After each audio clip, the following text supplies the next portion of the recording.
great run on NBC, great run on ABC. Why did the initial show end? Excuse me. Why did the show end on ABC in '76? Good question. Was it 76 or 77? I don't recall. There was a situation. We were riding high, and a new man came in at the head of ABC, and for whatever reason he had, he changed our time period. He changed our time period from 1:30, where it was every day, or 2 o'clock every day, to 12 noon, which was station option time.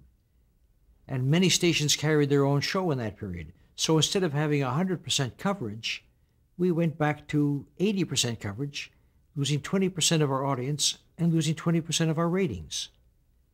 This gentleman, who's head of the network, then said, well, you've gone down 20%, we're going to cancel you.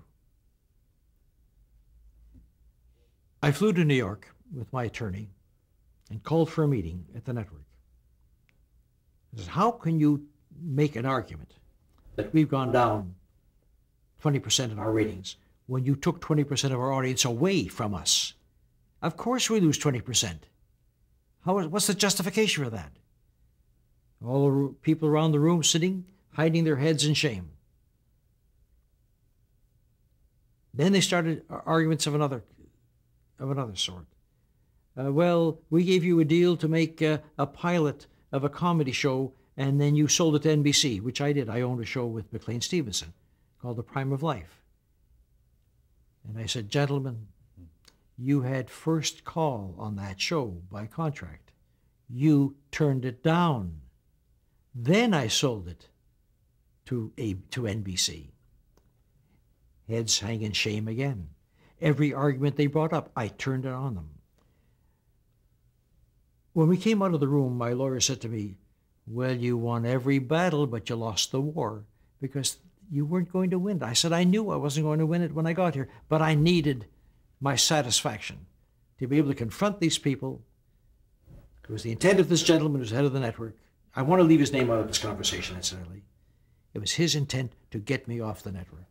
So he says in embarrassment, at this meeting, when all the heads are around there, when I've defeated them on every subject they brought up. Well, one of the subjects was, we're paying you so much money, but... And I said, when you came from the other network to this network, I hope they paid you a lot of money to bring you here, too. And so he was demolished at every turn.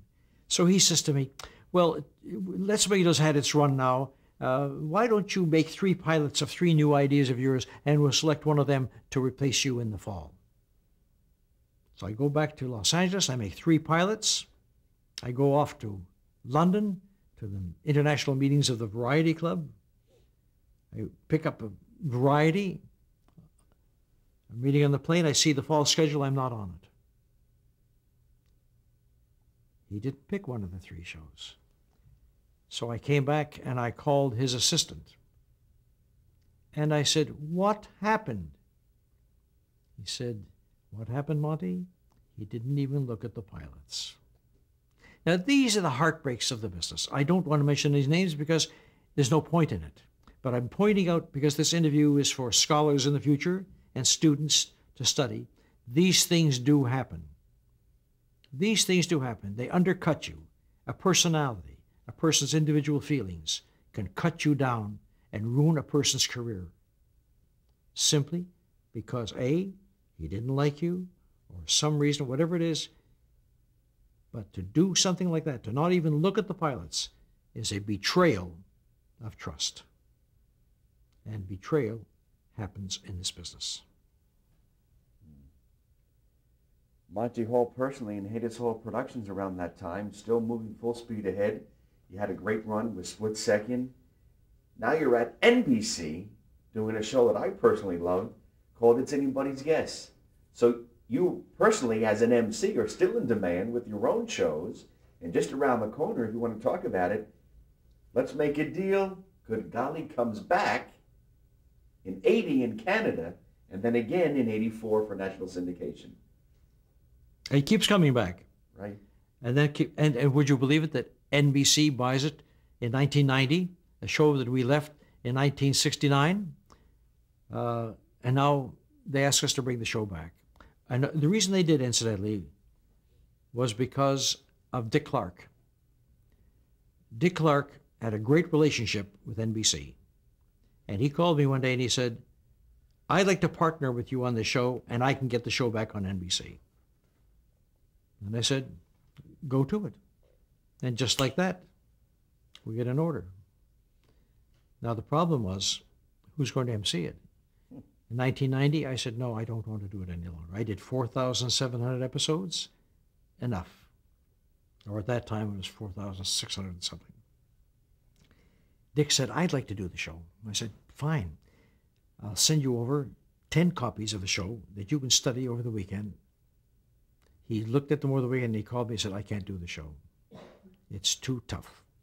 I don't know how you did it. It's too tough for me. So now the search went on.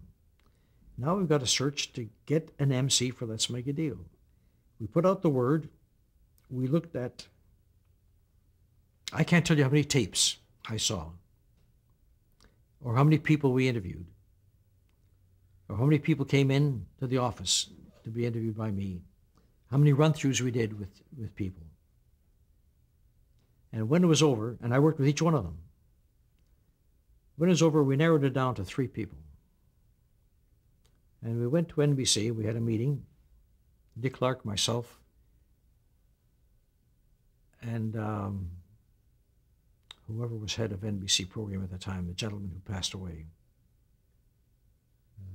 Nice. Tartikoff? Tartikoff, yes, nice man. They wanted one person, I wanted another person. The fight went on, and finally I said, look, gentlemen, I know the show. We'll hire Bob Hilton. Because Bob Hilton had done Truth or Consequences. He's had experience in this arena. So they said, okay. Now we go down to Orlando, Florida to do the show, and I go down to Florida. And I spend weeks there working with Bob Hilton and the crew and so on, trying to teach them how to do this show with a set built incorrectly, as I told you. And I work with Bob, and we work with Bob, and we go on the air, and we're not doing well on the ratings. Of course, NBC couldn't get a rating daytime no matter what they put on. If they staged World War III on NBC, they wouldn't get a rating.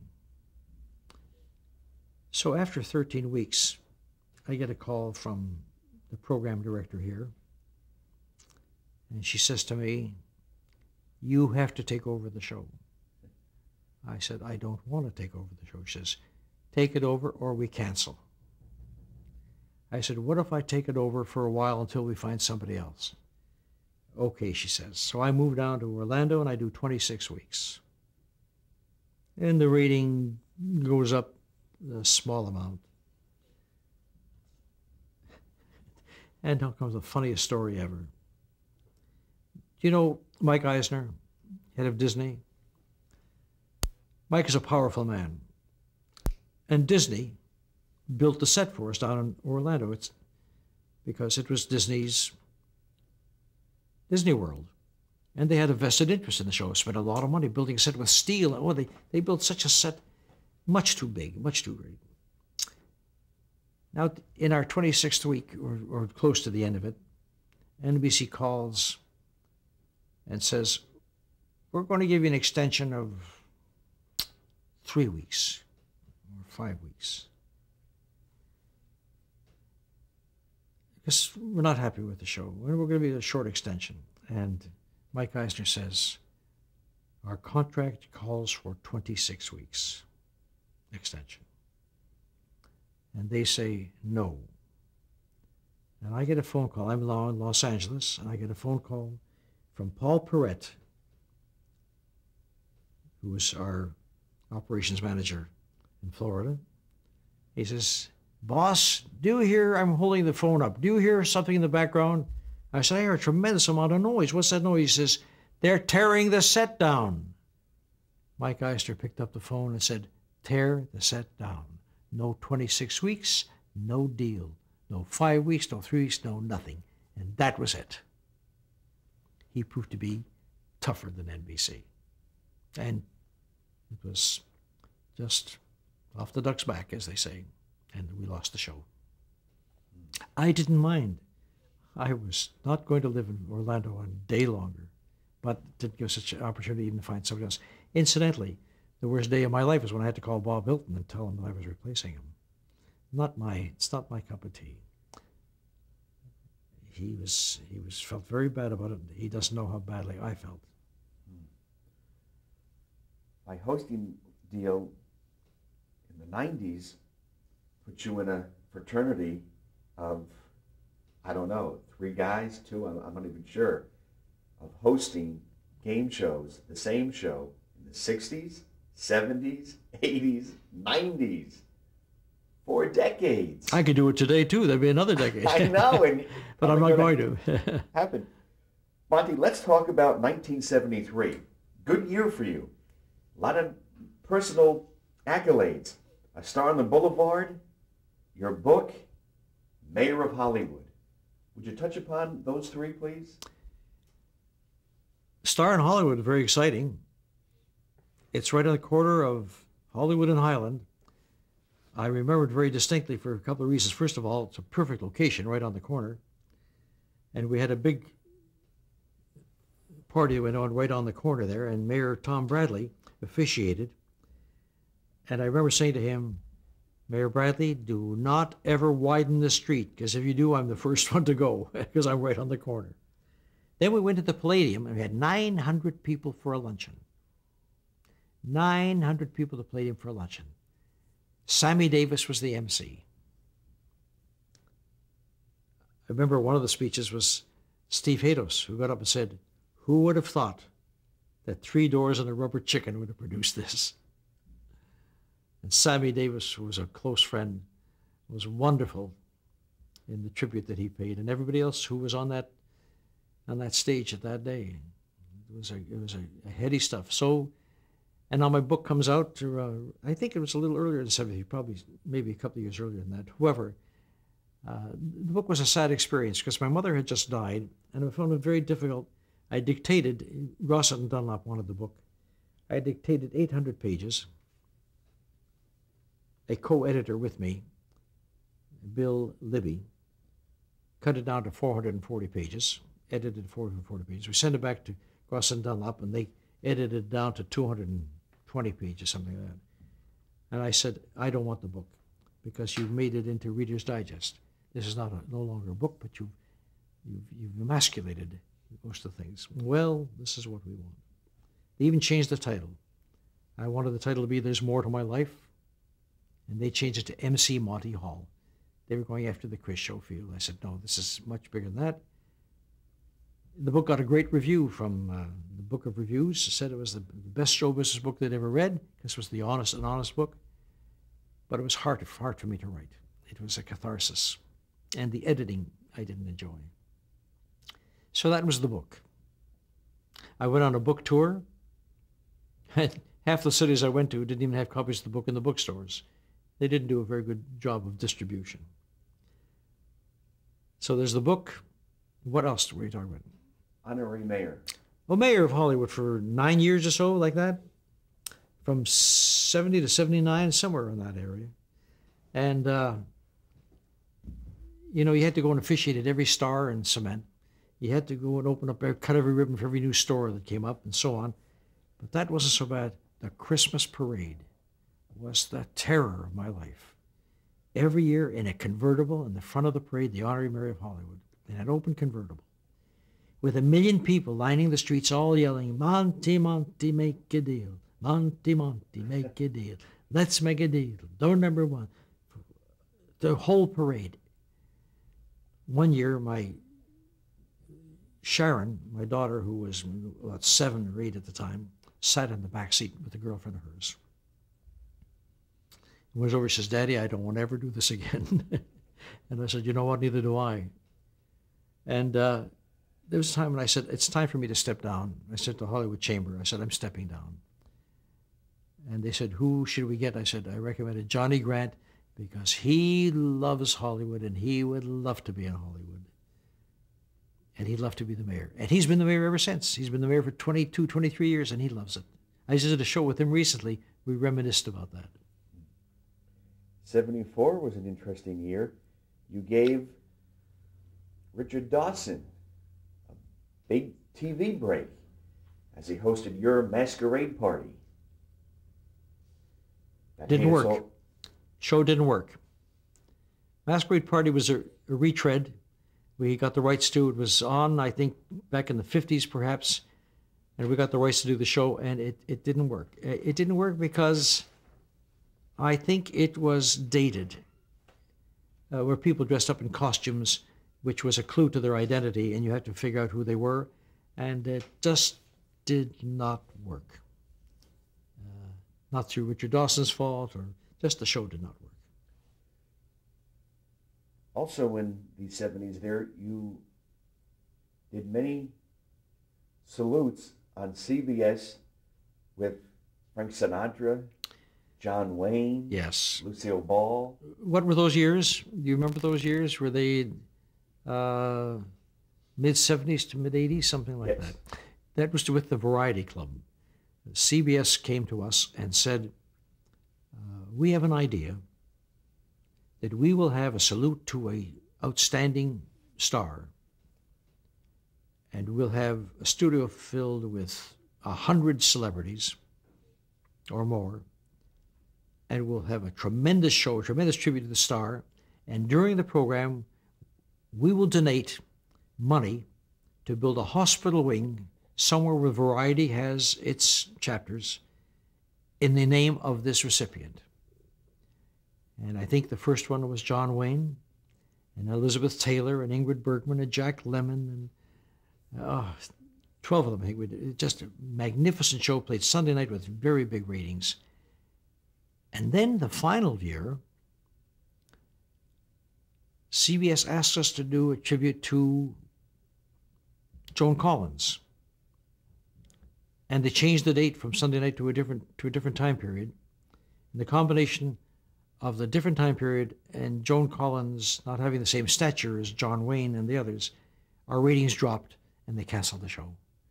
But up until then, it was great, and I emceed them all, and it was a classy show. And if you look at the tapes today, they're outstanding shows.